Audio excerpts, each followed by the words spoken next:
আসসালামু আলাইকুম। এখন আমি কথা বলবো রিসেন্টলি মুক্তি পাওয়া ইন্ডিয়ান ফিল্ম ইন্ডাস্ট্রির একটি সিনেমা যেটার নাম হচ্ছে মাদ্রাসি। যে মুভিটা ডিরেক্ট করছে এআর মুরগাদাস এবং এই মুভিতে লিড রোলে অভিনয় করছেন রুক্মিণী বাসান এবং শিবা কার্থিয়ান। এই মুভিটা আমার কাছে কেমন লাগলো? সত্য কথা বলতে গেলে এই মুভির যে স্টোরি সেটা আমার কাছে খুবই ভালো লাগছে এবং বিশেষ করে এই মুভির অ্যাকশনগুলো আমার কাছে অনেক ভালো লাগছে। তো এই মুভিটা দেখার পর আমার সবচেয়ে বড় আফসোস যেটা হয়েছে সেটা হচ্ছে এআর মুরগাদাস এর আগে যে মুভিটা বানাইছে সালমান খানকে নিয়ে, সিকান্দার নামে যে মুভিটা, আমি বুঝতে পারি না যে সে সালমান খানের মতো এত বড় একটা সুপারস্টারকে নিয়ে যখন সে একটা সিনেমা বানালো সেই মুভির স্টোরিটা কেন এরকম বিলো অ্যাভারেজ মানের একটা স্টোরি সে চুজ করলো, এবং যেখানে সে এত ভালো একটা স্টোরি বা এত সুন্দর একটা মেকিং, এত সুন্দরভাবে যে মুভিটা তিনি বানাইছে, সেই মুভির জন্য সে কেন স্টার কাস্ট হিসাবে সালমান খানকে কাস্ট করে নাই? যদি এআর মুরগাদাস সিকান্দার মুভিটা যেটা সালমান খানকে দিয়ে সে করাইছে, যদি এই মুভিটা সে সালমান খান দিয়ে করাইতো, তাহলে আমি গ্যারান্টি দিয়ে বলতে পারি সেই মুভি 500 কোটির উপরে ইনকাম করতো।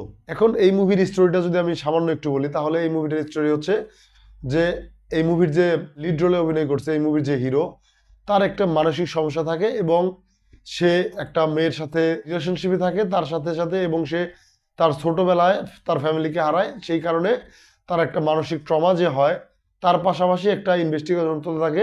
এই বিষয়টা কিভাবে শেষ পর্যন্ত গিয়ে পৌঁছায় এই জিনিসটা জানতে হলে অবশ্যই আপনাকে পুরো মুভিটা দেখতে হবে। এখন এই মুভির সবচেয়ে ভালো দিক আমার কাছে যেটা মনে হয়েছে সেটা হচ্ছে এই মুভির স্টোরি। এই মুভির যে স্টোরিটা, সেই স্টোরিটা আমার কাছে ভালো লাগছে, কেননা যে এরকম স্টোরি নিয়ে সাধারণত খুব বেশি মুভি আমরা বাংলা ইন্ডাস্ট্রি বলি বা ইন্ডিয়ান ইন্ডাস্ট্রি বলি, সেখানে খুব বেশি দেখা যায় না, খুব কমই এরকম স্টোরি নিয়ে মুভি দেখা যায়। তো তার পাশাপাশি এই মুভির যে লাভ অ্যাঙ্গেল যেটা দেখানো হয়েছে, সেই জিনিসটা আমার কাছে অনেক প্রমিসিং লাগছে, আমার কাছে ভালো লাগছে। এবং তার চাইতে বেশি ভালো লাগছে যে এই মুভির যে হিরোইন ছিল রুক্মিণী বাসান, তার অভিনয় বা তাকে দেখতে যে কিউট লাগে, এই জিনিসটা আরো অনেক বেশি ভালো লাগছে। তার সাথে সাথে বিদ্যুৎ জামালের যে অ্যাকশনগুলো আছে সেই জিনিসগুলো খুবই এনজয়েবল। এখন যদি এই মুভির খারাপ দিক নিয়ে বলি, তাহলে আমার কাছে মনে হয়েছে এই মুভির ফার্স্ট হাফ যতটা এঙ্গেজিং, দেখতে যতটা ভালো লাগে, ফার্স্ট হাফের যে কমিক টাইমিং বা কমেডিগুলো আছে সেগুলো খুবই এনজয় করার মতো, কিন্তু সেকেন্ড হাফে গিয়ে এই মুভিটা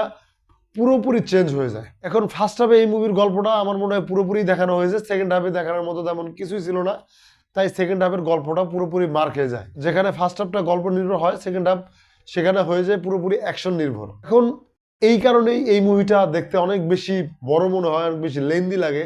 সেকেন্ড হাফে স্টোরি না থাকার কারণে, শুধুমাত্র অ্যাকশনের কারণে গল্পটা অনেকটাই বোরিং লাগা শুরু করে। যদি এই মুভিটার লেন্থ কিছুটা কমানো যেত, তাহলে এই মুভিটা দেখতে আরো বেশি ভালো লাগতো এবং এই মুভিটা আরো বেশি এঙ্গেজিং মনে হইতো। তারপর হচ্ছে বিদ্যুৎ জামাল। হ্যাঁ, এই মুভিতে বিদ্যুৎ জামাল যে অ্যাকশন করেছে সেটা দেখতে খুবই দুর্দান্ত লাগে, কিন্তু বিদ্যুৎ জামালের ডাবিং বা বিদ্যুৎ জামালের যে হিন্দি বলার স্টাইল, সেটা যদি আমি বলি ভাই, সত্যি কথা বলতে গেলে আমার কাছে কেমন জানি লাগছে। এই জিনিসটা আমার কাছে একদমই ভালো লাগে নাই। মনে হচ্ছে যে কেমন যেন সে মুখের মধ্যে কিছু একটা নিয়ে কথা বলতেছে, কথাগুলো খুব বেশি স্পষ্ট বা ভালো শোনা যাচ্ছিল না।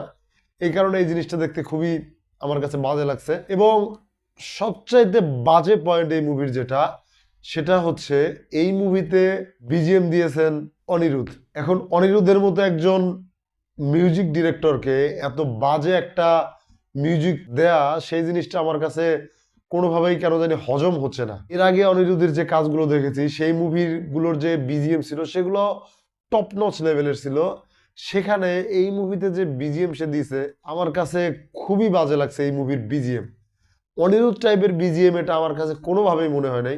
হ্যাঁ, যদিও কিছু কিছু জায়গায় মোটামুটি লাগছে, কিন্তু অনিরুদ্ধ টাইপের বিজিএম এই মুভির সাথে কোনোভাবেই যায় না। যাই হোক, আর বেশি কথা বলবো না। যারা এই মুভিটি দেখছেন অবশ্যই কমেন্ট বক্সে জানান মুভিটি কেমন লাগছে, এবং যারা দেখেন নাই তারা দেখে নিতে পারেন। মুভিটি মোটামুটি প্রমিসিং একটি মুভি। যাই হোক, আজকের মতো এ পর্যন্তই।